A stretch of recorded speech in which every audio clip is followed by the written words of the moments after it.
Some machines. bussin' coffee though. Yeah, it's not bad. Yeah, it's that Cafe Bustelo, my friend. Dude, that shit's fire. Man, I used to stock a lot of that shit. It's like Turkish coffee, so there's going to be some grounds in it, and there'll be like there'll be some grounds in the bottom whenever it settles. So you won't want to drink like unless you're trying to do that. Okay, because it will. Oh yeah, that dude, you'll be grounds in the car. It'll get you. Oh yeah, you'll be. Hey, cheers. Oh yes, cheers. Pink. I don't know how they say it in Russian, but it's probably like Prost or some shit like that. I think Prost. I don't know. Some stupid shit like that. Shit, dude. Before we even introduce yourself. You're Shawn Prosen. Yeah. So how old are you? Where are you from? Where you came from the Army? Tell us about that, and then I'll talk about how we met each other because that'll be important for people to know, I guess. Okay, cool. Yeah. Like you said, my name's Shawn Prosen. 35. I'm originally from a place called Sweeney, Texas. It's like super small town. Like less than 3,000 people, small town in southeast Texas. About an hour away from, about an hour southeast of Houston. And like you said, man, I was in the Army for 4 years. Before that, I was a musician. I played music from the time I was probably like 17 till like my early 20s, 23, 24, around there.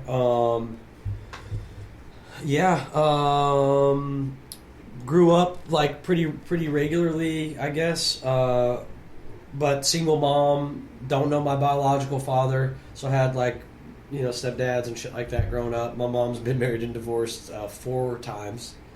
So yeah, she'd be on her 5th one now. Damn. Yeah.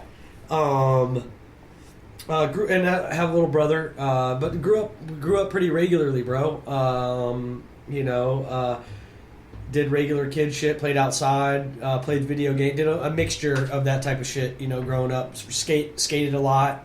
That was the first thing I ever wanted to be, was like a pro skateboarder. Yeah, everybody wanted to be one at one point. Yeah, an archaeologist and then a pro skateboarder. But Indiana Jones, Tony Hawk. Yeah, exactly. 2 favorite people. Yeah. Let's fucking go. Yeah, exactly, dude. And that was from like being a small ass kid.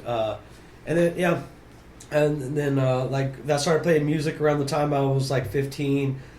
Got into my first band around the time I was like 16. Played a bunch of shows and stuff with that. Actually recorded an album with that first band that I was in. The name of that band was the Anti-Humans. Okay. Young misanthrope Shawn, the Anti-Humans. Yeah. It was angsty, like hardcore punk rock music. I hate to say the word angsty, but I guess that's kind of like what it was. That's kind of, if it's descriptive, it is what it is. Yeah. It kind of sucks that that's kind of the way that I would describe it as now that I'm 35 instead of 16. But yeah.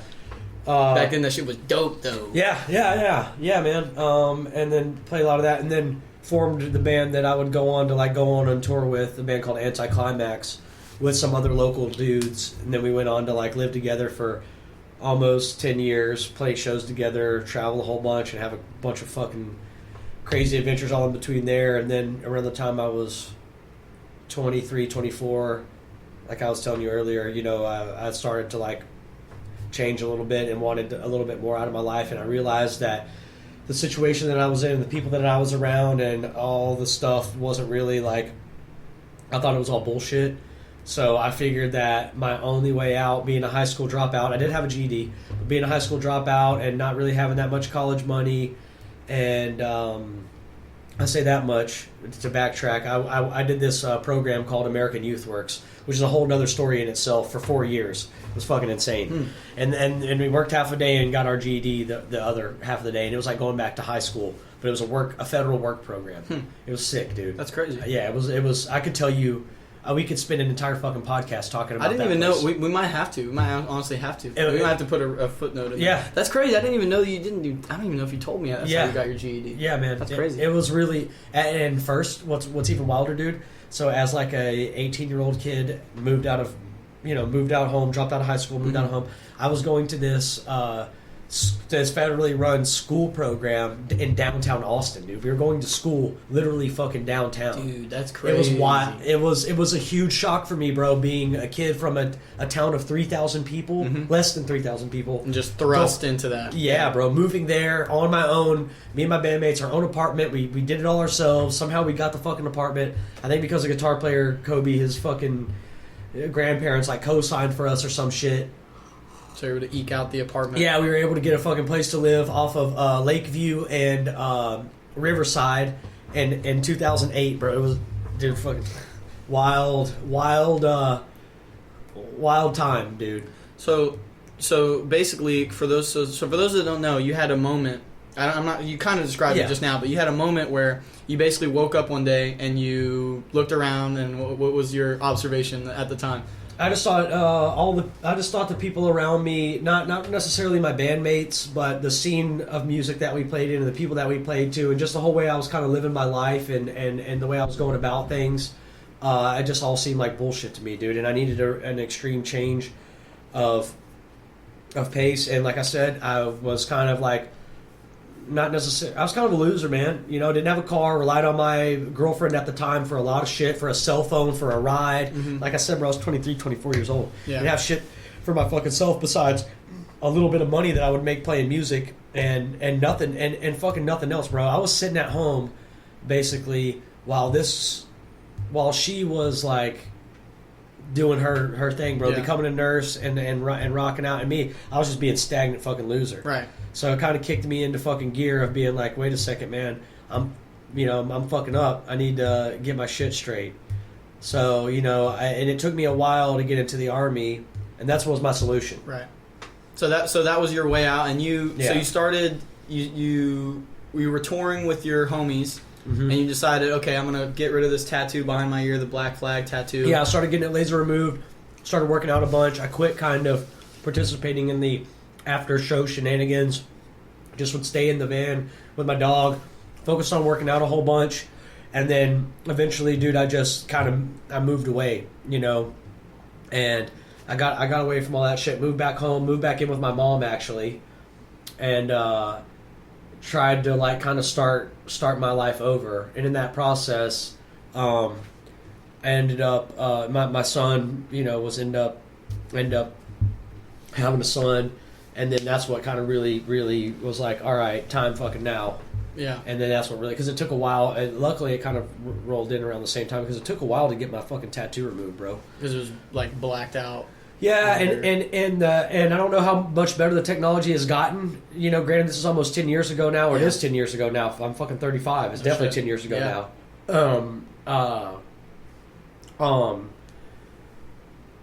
don't know how much better the technology's gotten. But you have to wait 6 weeks in between fucking treatments, dude. And it's a 15-second treatment. They do it, and then you have to wait for 6 fucking weeks before you can go get another one. And I think, so I don't want the whole podcast to be about your time in the Rangers, because it's such a, like, for me, a lot of the stories you've told me so far are just ridiculous, and it's like, I gotta, like, we might have to capture some of those, and I do want to leave that for later. Yeah. But there's one story that you told me about your recruiter, and about how you had pissed off your recruiter, and you had to go, you had to literally drive. Yeah, almost an hour away. To get your... because the one recruiter, he really didn't want to do anything for me because I'm a 27-year-old... with a GED, right, and a kid. Yeah. So he was like, I'd rather get the 19-year-old who's a stud, already got everything. And so but even though that most people at that time, and I'd say if it was me, if I was you in that same exact situation, I'd have packed my bags, I'd have gone home, I'd have figured out something, I'd have done something else. But you decided, no, I'm gonna... Bro, my plan was to go to every fucking recruiter around. I would have gone all the way back up to Austin. I would have gone to every recruiter around until one was like, damn, this dude's driving this far. He obviously ain't fucking around. Right? Yeah. And that's true. And that's the same way, bro, that I got a chance to go to RASP, which is, for the audience, Ranger Assessment Selection Program for the 75th Ranger Regiment, because I had that same mentality the whole time I was in the Army, bro. They wouldn't give me an option 40 because I was a high school dropout. So the whole time, I got an airborne contract, but the whole time I went to basic, all I did was talk about how do I get to RASP? I went to my AIT to become a 13 Fox, a 4 Observer. Mm-hmm. Whole time there, I went to all the Ranger meeting shit. I kept, every time they talked about it, I was the first one in fucking line. I PT'd as hard as I fucking could. I went as hard as I could. Bro, I was the honor graduate. I would have been I would have gotten the PT award as well, and I got the Master Shooter Award at my AIT as the oldest fucking dude in the class. That's crazy. I would have gotten all 3 of the awards, but the Army won't let you have all 3. Right. But I have, I'll show you photos whenever we get up that's here. badass, yeah. Bro, I was the honor graduate. Yeah. I did better than everybody else because, bro, I went in there with the mentality of, I'm going to try as hard as I fucking can at this shit. Mm-hmm. And honestly, those soldiering shit, and not to get up on a tangent or whatever, it kind of comes naturally, right? Yeah. Like, it's always kind of come naturally. I've always been very interested in that stuff, so it's very easy for me to fully pursue something I'm very interested in. You're applying yourself fully. 100%. And I think one thing that has to be noted as well, I think a lot of those dudes, and correct me if I'm wrong, but those dudes were in the Army, and then they're given an option to go to RASP, right? Versus you were, before you were even in the Army, before anything, months ago, you're sitting in somewhere on a tour bus somewhere with Tukey thinking, how the fuck, I'm going to literally claw my fucking way to this. 100%. So it's 100%. It's not a tangent. I think it's like... It was some years progressed, right? Yeah, right, but... That whole time I had that mentality, because it took a while. Yeah. It took it took 2 years and some change for me to get this money, and because of the time it took in between the fucking sessions to get this thing off. And then you're driving back. I had to go all the way up to Houston. Mm-hmm. But it took a while. But this were years of me being like, this is one step further. This is one step further. This is one step further. I got this other tattoo. I used to have this naked demon chick on my arm. Mm-hmm. I got the snake wrapped around her because they were like, nope, you can't get in because of that. I was like, okay, cool, cover it up. Mm-hmm. What now? I would have even blacked it out, dude. I would have got it laser removed. I was too far in the game. Mm-hmm. And this is easy to cover up. Right. They don't want nothing on your head. Right. But this is easy. This shit on the forum's easy. I think it just speaks to kind of who you are a little bit, where you're like, nah, motherfucker, like we're fucking doing this. Yeah. I'm getting there, and I think like you got to think the other dudes that are there, like everybody wants to go through RASP and go through and be successful and be a leader and do all that stuff. Mm-hmm. Or everybody, if I go out to somebody, some infantryman, like, hey, would you want to do XYZ? They're like, fuck yeah, I want to do that. But it's about like making that shit happen is a different fucking game. You got to apply yourself fully. You got to use your focused mind, and you got to go out there and that's another thing too. Like you were saying, you actually wanted to do all those things. Bad, bro. You wanted it more than anything. So you're willing to give up. You're willing to give up sleep. You're willing to give up food. You're willing to give up water. Family. I have a kid and a kid, and I hate to say it like that because it sounds kind of fucking ridiculous, but it's true. I had a kid and a wife. And I left them to do that. Knowing the fact that it could possibly take my life. Right. But not to be dramatic. No, it's just a real thing. Yeah. But that I wanted to be a fucking airborne ranger, dude, and I knew I could do it, and and it's just one of those things that I just wasn't going to take no for an answer. I was literally just going to do it until I couldn't do it anymore. Yeah. But like you said, that's probably another story because we could fucking. Bro, I could spend so much. All these little tidbits that we've hit on, I could talk for an entire podcast about each one of those parts, man. What it was like growing up in the early 2000s when shit was fucking badass. Oh yeah, I think we're gonna talk about that probably right now. I think the one thing I do want to say though is just about the Rangers because for me, when we first met, like this is a couple years ago now, but it's like when we first met, I didn't really like. I mean, I knew that the Rangers existed vaguely, and I understood that like the Rangers were basically for lack of a better term, like the special operations of the Army. They go around, they do badass shit, and they kick indoors and snatch souls. And that's basically what if you don't know anything else about them, they're the soul snatchers. They're coming for you, and they'll use literally every asset that the Army has, and they'll destroy you. Yeah. So, apparently, and this is again from the Wikipedia, could be wrong, but apparently after there was a massacre in 1622 at the Berkeley plantation. If you don't know about that, 1622 English colony, Virginia, April 1st. Basically, a bunch of Indians come in to buy food and water. They came in unarmed. They grabbed tools and they murdered everybody. Basically, that's all you need to know. They murdered women, men, children. They killed everybody. And so I bring this up because grim-faced men went forth to search out the Indian enemy. They were militia, citizen soldiers, but they were learning to blend the methods of Indian and European warfare. As they went in search of the enemy, the words range, ranging, and ranger were frequently used. So that's essentially where the Rangers come from. Now, obviously, you have Somalia and Black Hawk Down and all that type of jazz, and obviously you were in after that. So I'm not gonna. Yeah, we don't have to go down the whole rabbit hole. But it's if you don't know about the Rangers, go on the fucking internet and learn you some shit, because there's a long storied history of them smoking people. And I think, if I remember correctly, also there was the Continental Rangers and then the Loyalist Rangers. There's a whole thing going back and forth there. There was a bunch. Yes. And then and the Dragoons, so like Army history, the Dragoons, everyone knows about the Dragoons. Okay, the Dragoons came from the Continental Rangers, because they didn't basically make another battalion after that whole thing kicked off. They just made them into the 1st Dragoons, and that's where that history comes from. So you got to think, a lot of the, for the best, I'm going to get to a stopping point here, but a lot of the best warfighters ever, like that in the Army, are coming from the Rangers. Absolutely. And they come from dudes who went, the men with green faces that went and destroyed some fucking Indians in 1622. So that's what you're going into. So you go from being this rapscallion, a shitty punk rocker, like literally a shitty punk rock kid, to working out, getting fit, getting my mind right, and going to the Army, and then making my way through. So you're in big Army. Talk about the culture of the Rangers, because it's not the same. Like, again, it's not the same. And the only time I really was in the big Army, and that you could kind of tell where like the culture stuff goes, was like during training, right? Because it's very much dog and pony show for everything. Whenever I got to Ranger Battalion, bro, it was all about preparing your mind and body for rock and roll. You know what I mean? Yeah. Like, to the fullest, right? Like, so we didn't do any of the other, this is not fully true, but I was going to say, we didn't do any of the other big Army bullshit, and that's not exactly true. We did layouts and gear checks and all this other bullshit, but we spent all of our time, bro, perfecting the craft of warfare. Mm-hmm. I was always training on my job as an FO, and training how to be an infantryman at the same time, too. So just for people who don't understand, a forward observer, and correct me if I'm wrong here, a forward observer is basically the link between the aircraft or the ordnance, the howitzer, cannon, whatever. That dude is talking, because he knows, you're trained in being a forward observer. You're trained just to call for fire. Yeah. Just to call for... Yeah, but not just for that, too. I had to be able to integrate into the line with the infantrymen, so I had to learn all the battle drills and everything, too. Also, it's expected of you to go to Ranger School. Right. And Ranger School itself, which is a big Army leadership course, much different than RASP, and a Ranger tab does not make you a Ranger. Right. The scroll does. Yes. So, for any confusion out there of that shit, that's how it goes.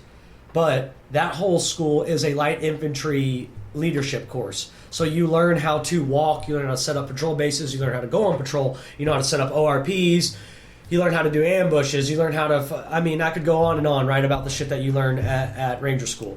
And so you, as a forward observer, I had to learn both jobs, right? I had to learn my job as an FO and how to integrate as an infantryman as well. So you go through, you're trained up on you're trained up on being an FO after you get your regular shit out of the way, right? I'm assuming you go to basic, and then you go to your school, which is called AIT, and that's where I learned how to be an FO. Okay.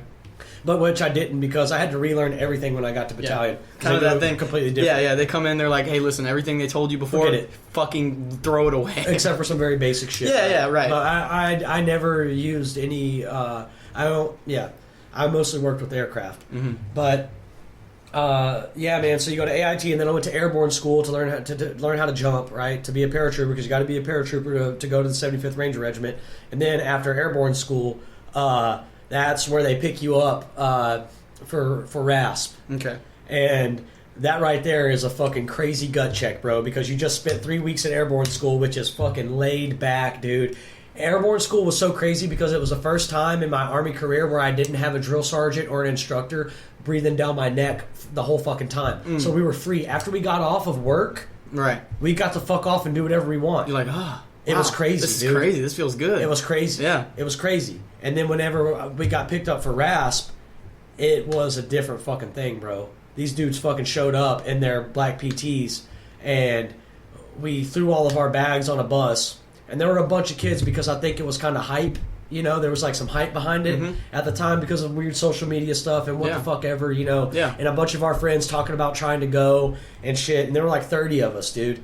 And they showed up and we were in our uniform, right? Like I'm in my fucking what's called a duty uniform. So I'm in stupid ass combat boots, a patrol cap, a fucking full on blouse, top and bottom, right? Like Army uniform, the multicam Army uniform, right? I got my bags and all my whole life with me on my shoulders. They take our fucking bags, right? They throw them onto this bus. And they pile it onto this fucking bus, dude. They mix all of our bags up and all this shit.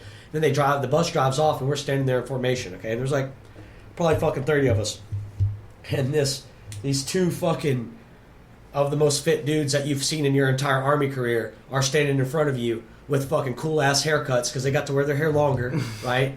And they're just like, all right, are you motherfuckers ready? And they just take off running, okay? And they take off running at like a 7-minute pace, and you're expected to fucking keep up with them. And then I remember him yelling at us as he's running off. He's like, if you fall out, don't even fucking show up. And he just took off. I mean, blazing, bro.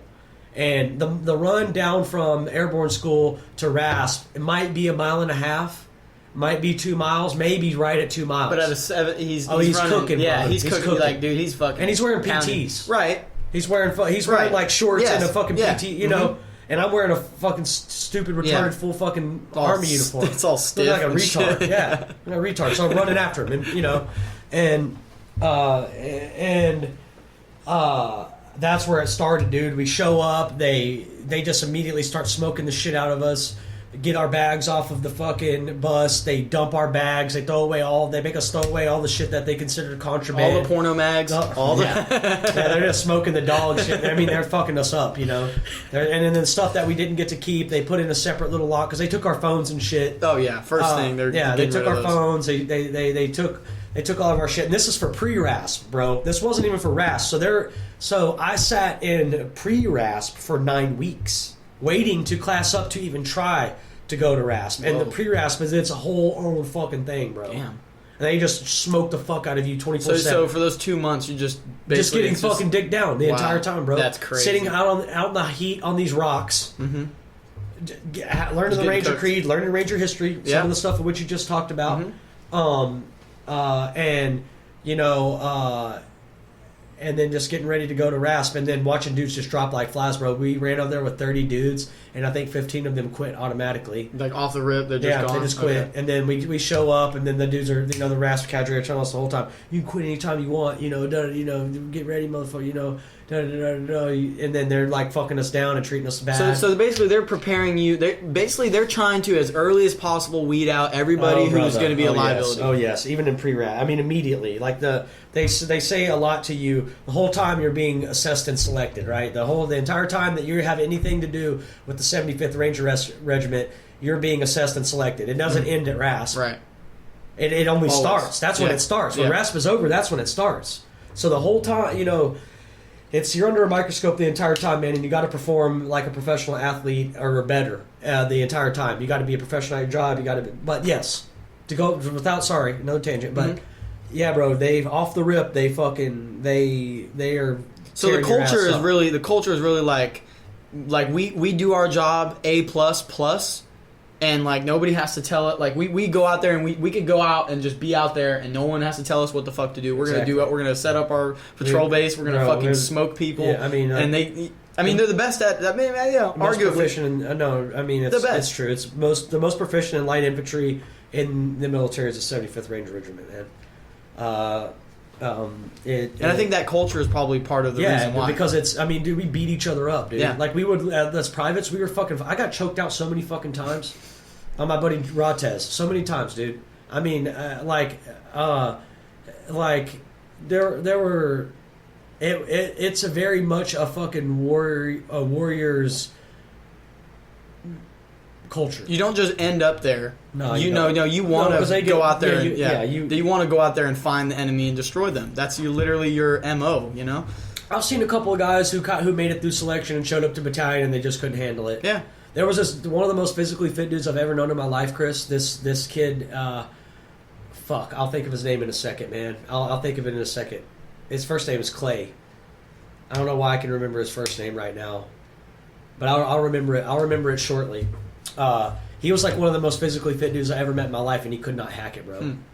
He couldn't hack it. He was a stud. Yeah. I mean, no, bro, like crazy. Like you're looking at him thinking, he's gonna beat me at all this. He's a freak, and he just can't hack it. No, he couldn't take. He couldn't take the culture of it. Right. Yeah. Some people can't fucking and I think that's what all of the guys who make it and are successful there have in common is the fact that they can survive in that type of like bully. It's a pressure cooker. It's literally a pressure cooker. Bully. Yeah. Well, you're constantly being tested, and people are gonna fucking see if you're about it, what you say you're about, right? And somebody's always gonna be trying to pull your card and test you. And so this is a perfect segue. And again, like I said earlier, I don't want the whole podcast to be about the Rangers. Me either. But I think so. The reason I'm putting all this, this stuff for the listener that's not uninitiated, I think it's interesting because it's like you went from this environment where. Like, people are trying to pull your card on the fucking street, and you're having to fucking, either... Yeah, I mean, I'm not going to leave that part. You go out of your way to put yourself in some of these situations. Like, let's be honest. You're doing stuff in the streets that's dangerous. You're doing stuff in the Rangers that's dangerous. Yeah, the real difference is like, when you wanted to be a Ranger, you were doing it because you wanted to do it. And when you were in the streets, you were doing it for, slightly less... Reasons. For wrong reasons, man. For wrong reasons. For a lot of it was... group mentality bullshit where you see all your peers doing it, so you do it. A lot of it was because I had a different idea of like what being a man is or how you should conduct yourself as a man or whatever. A lot of the other aspects to it or having the wrong friends and thinking that the wrong shit is cool and maybe having somewhat of a victim mentality. Yeah. Right? We definitely talked also before we started recording about how there's men they're grown-ass men. For the lack of a better term, they're a man. But they never saw what a man actually looks like. They never saw what, like, masculinity actually consists of, I guess, for, like, lack of a better phrase. And it's like, look at a lot of the problems we have in our society. It's kind of boils down to we don't have accountability. Nobody wants to be accountable. Everybody wants to be free, but nobody wants to be accountable. And then...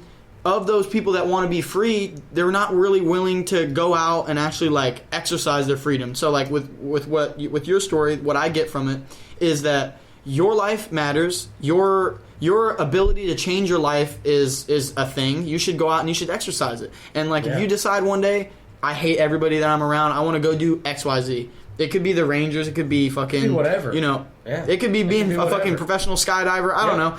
Just go out and apply yourself, and you're gonna have to move smart. You have to move intelligently, but like when you were in the streets, you weren't moving intelligently. You were just out there wilding. I was, and somehow I never got in any trouble at all. Somehow, never even had a speeding ticket, nothing like that. I don't know how. I was in a lot of fucking stupid ass situations, and a lot of situations that involved the police as well that I probably should have been in a lot of fucking trouble for, but I didn't. I don't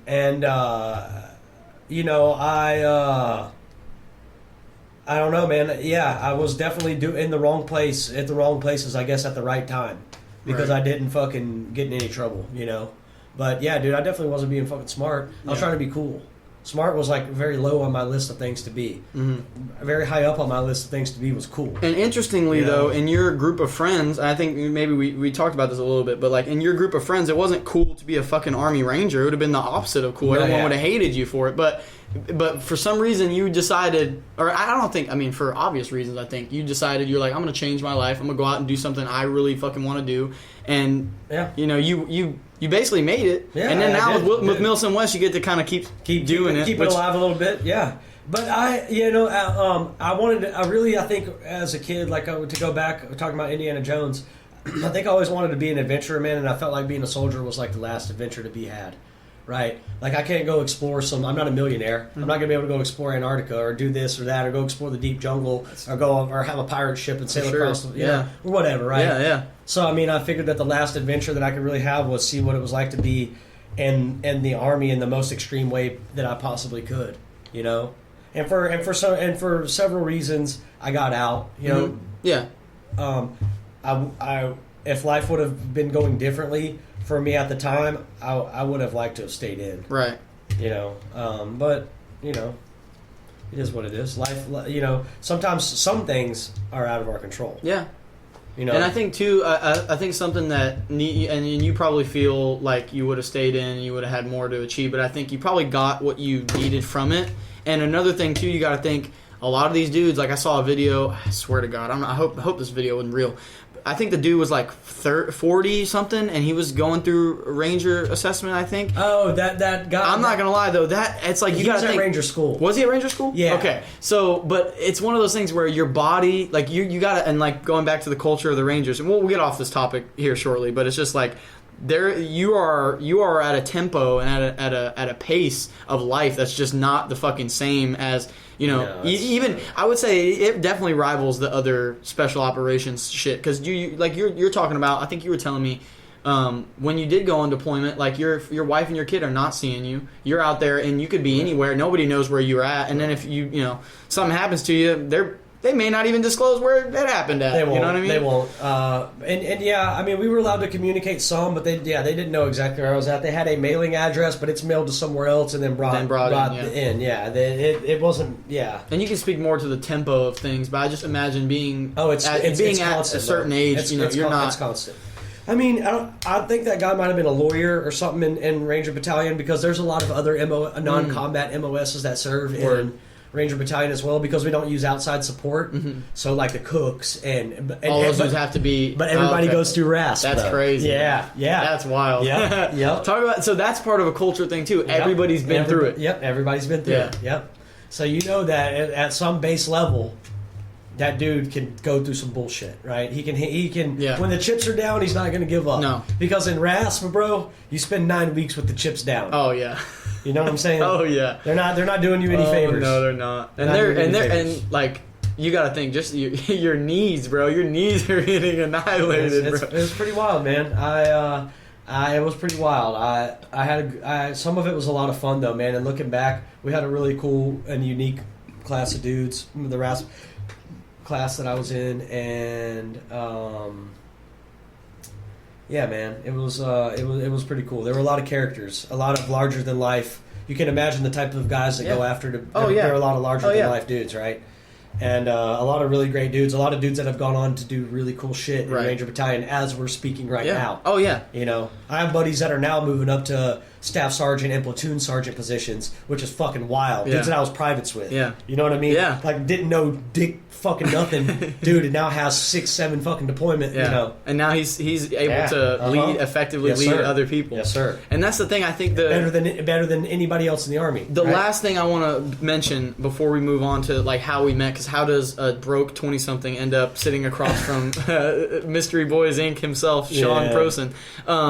But it's like the leadership aspect. I think is something that people don't understand. Like they see it from the outside. They're like, okay, yeah, they're special operations. They go, they fuck people up. But like, how do you get young men like that into the position to make that shit happen? Well, you got to have good leaders that can execute. The best. Yeah.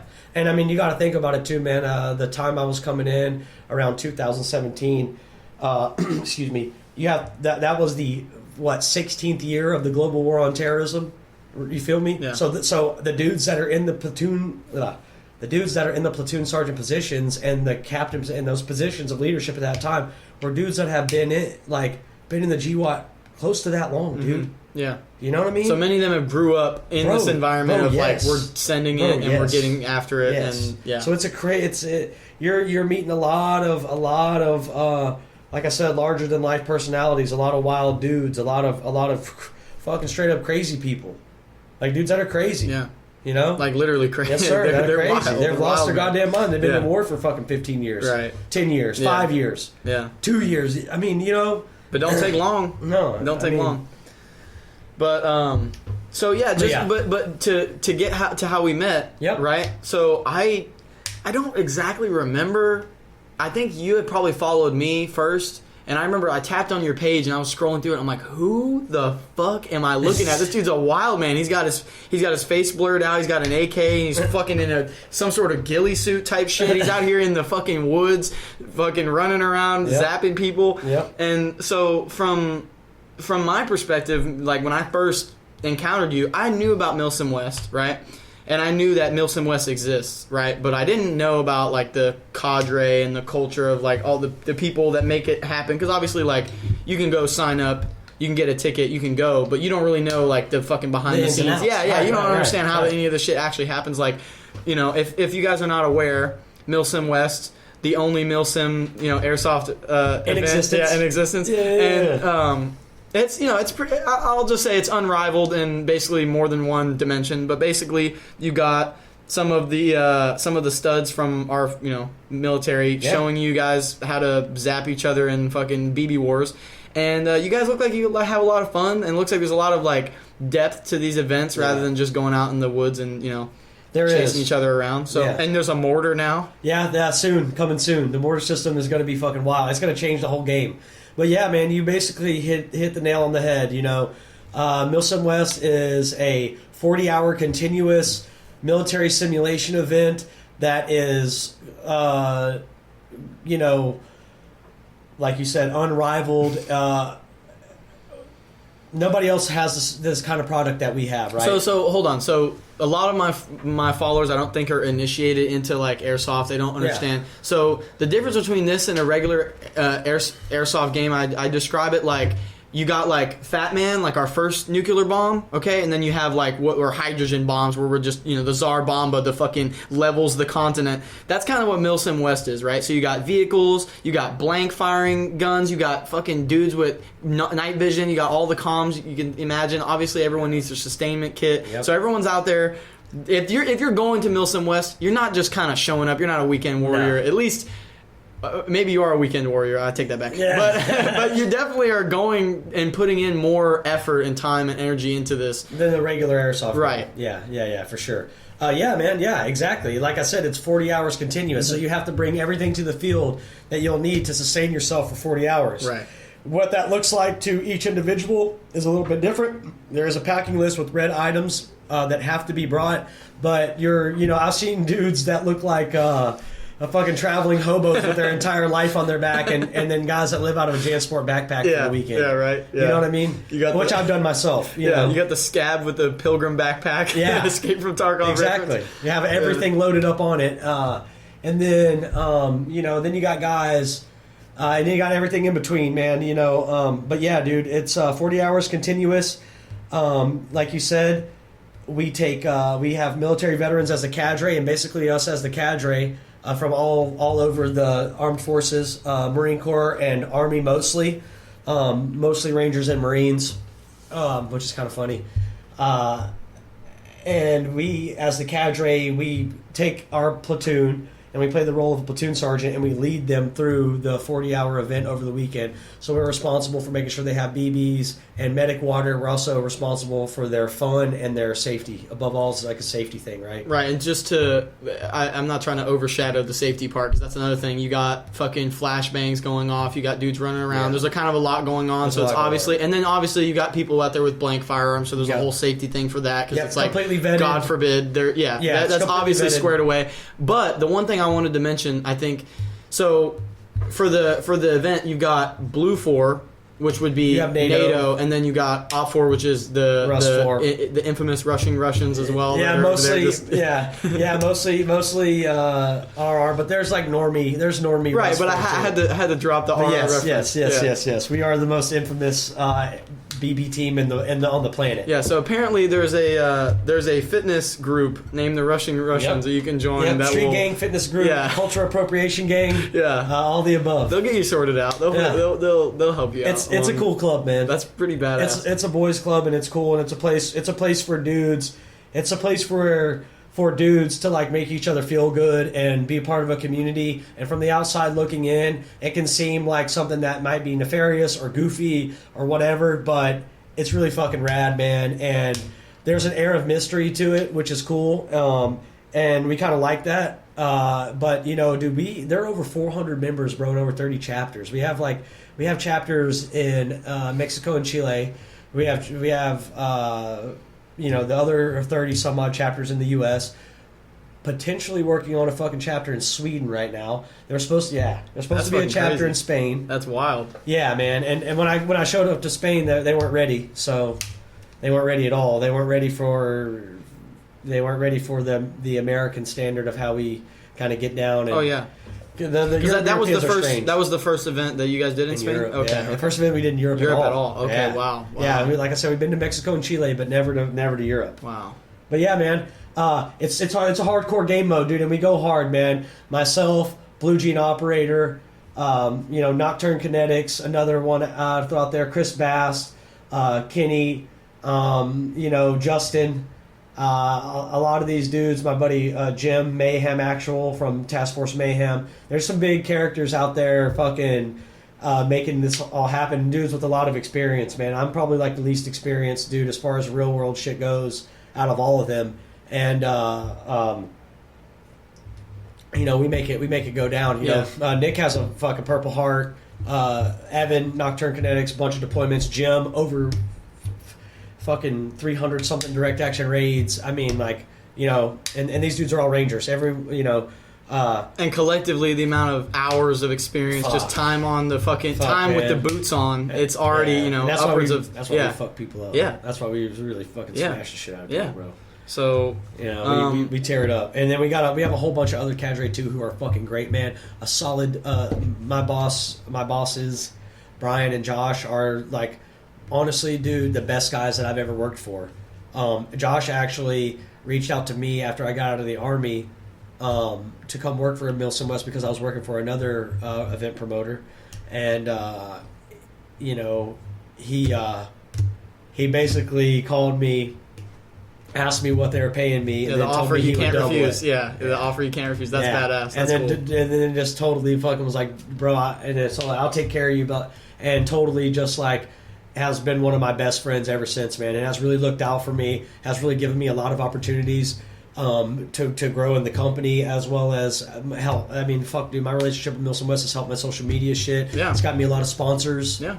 Big shout out to fucking all my sponsors too, by the way. Shout out to Black Triangle Group. Yeah, shout out to Black Triangle Group, Softfleet, fucking, Outdoor Research. I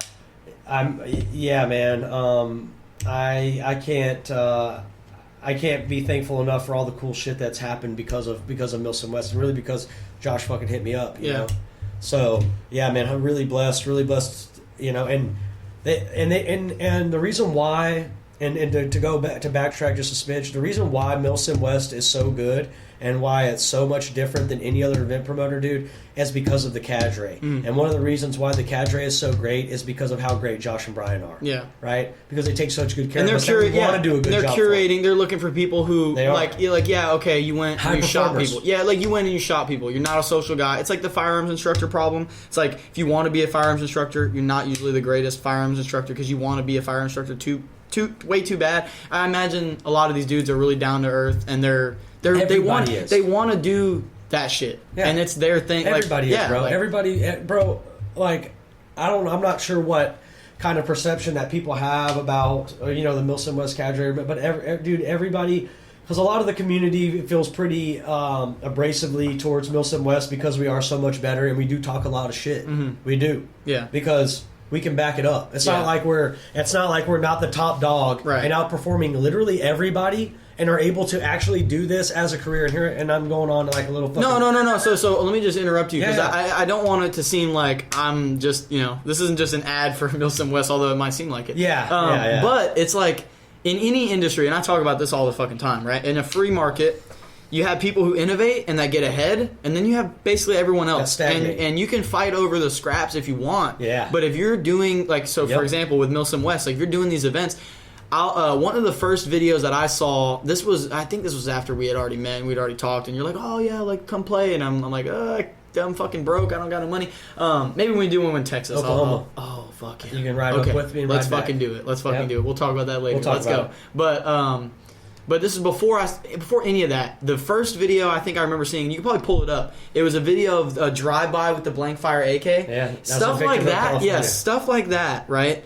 It sounds dumb, but it's like a video like that. I thought it was real. Instagram thought it was real. Everybody thought it was real. And that's a Milsim event that you can sign up for and you can go to. That's an insurgency one that's like that get real crazy, bro. Yeah. Because the Force on Force games is like playing a match of Hell Let Loose. Okay. And then playing an insurgency game is maybe like playing not even Tarkov. So in squad they have an insurgency mode. I'll explain it. Basically, they got caches. There's two caches on the map. The insurgent team gets to set up first, and they get to go in and like do shit. And then I think in Project Reality they had civilians that would go around, and you had to negotiate all of the. So the way that the MilsimWest insurgency game format goes is it's a big role playing event where there's businesses set up, and you're in the middle of the war. Oh, brother, it's deep. Okay, so you got like random civilians running around. You got dudes fucking. Oh, bro, it's Chris, it's wild, bro. It would blow your mind. It's its own world, right?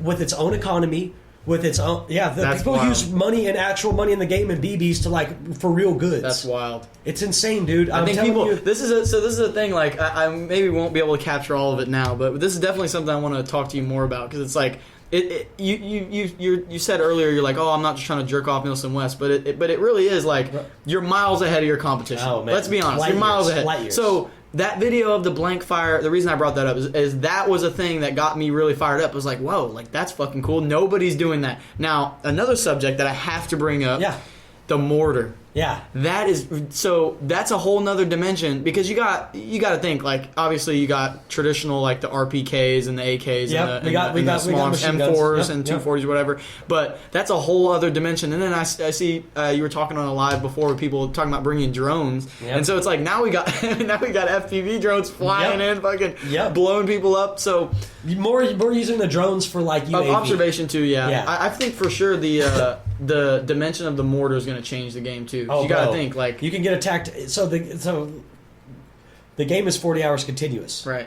So you can be attacked at night. Could you imagine being asleep and then all of a sudden just getting mortared in your control base? No, I can't. Yeah. I can't imagine pissing myself. That's what I can't imagine. That's ridiculous, dude. Bro, people are gonna.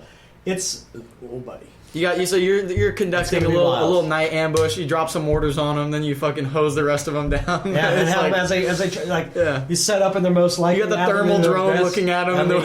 I'm telling you, man. I'm telling you.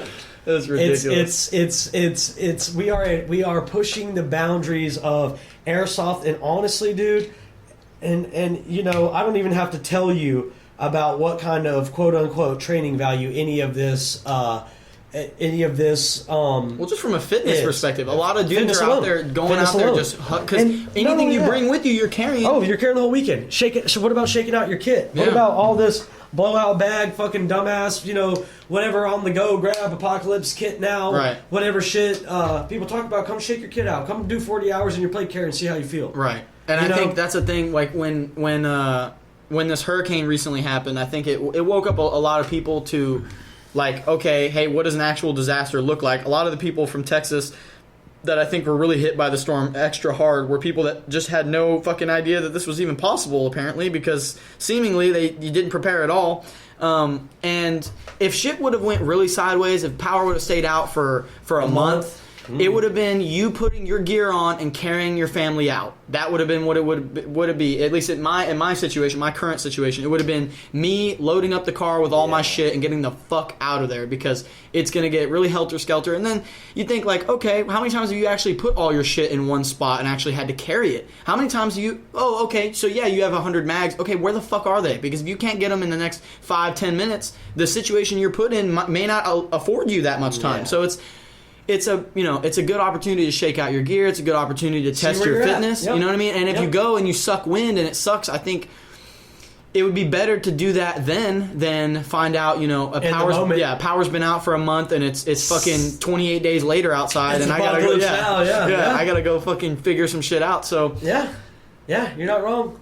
That's I think that's a real value that I think MilsimWest, even if you're not like a fucking doomsday fanatic, you still it's an environment where you got young, ambitious men out there getting after it and sweating and bleeding together, and that's the thing. The camaraderie itself, I think that's part of the reason I think we have a problem with young men just rage quitting life, so to speak, is because. What do they have to live for? What do they have to do? It's like, the GWAT's over. People aren't joining the military.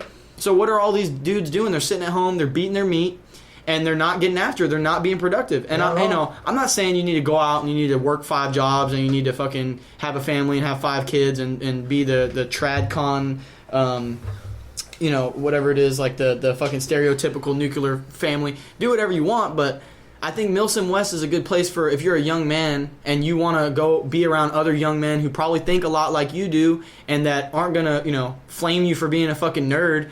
Yeah. You know, it's a pretty good environment to be in, you know. I think and so, man. It's a great community. It's rare. It's rare today. It is. It's super rare. And it's a great community, bro. And like I said, it might seem abrasive on the outside. And a lot of people, and there's some shit talking, especially when people have bad kids or whatever, dude, but the wholesomeness of it, whenever you're on the inside, far outweighs anything else. That, and I think, if somebody's showing up with a bad kid or whatever, it's probably better to look at it like, hey, they're actually the man in the arena. They're actually doing the thing, like that Theodore Roosevelt quote. Like, they're actually doing the thing. Like, the guy at USPSA who's fucking shooting every single target slow as fuck. Like, he could definitely speed up. Like, yeah, I could get mad at that dude and be like, man, you're fucking taking it all night long. I want to go to Whataburger. But it's like, bro, that dude's actually there fucking doing it. Yep. How many people... Yep. There's a long line of motherfuckers that are not behind him right now. That are not in the fucking arena doing shit. Yep. So, yeah, but I mean, it's just, I think really the shit talking is like an entry barrier to MSW. If you can handle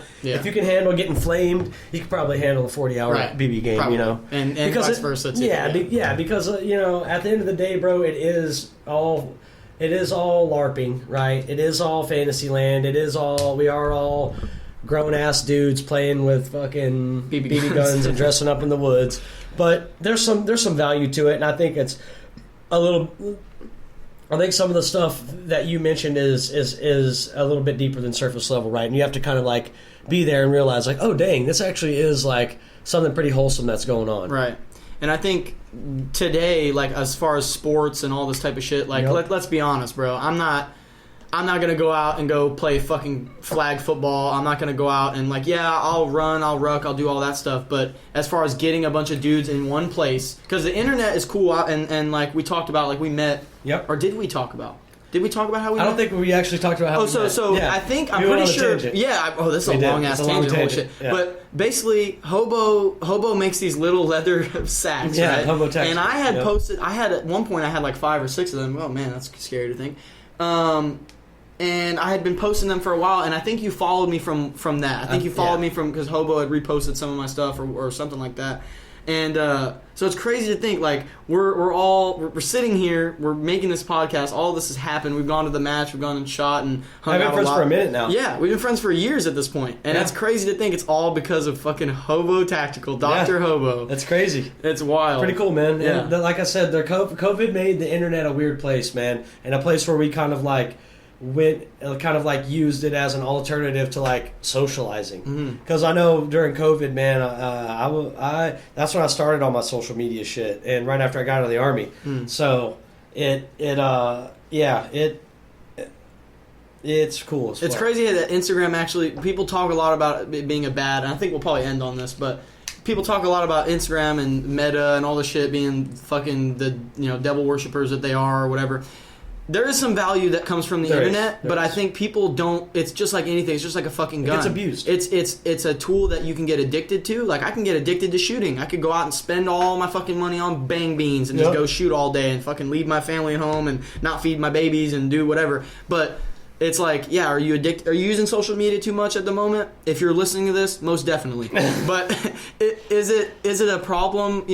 That like you can meet like-minded people. You can go out and you can find communities like MilsimWest, pages like me and Shawn have, and find like-minded people.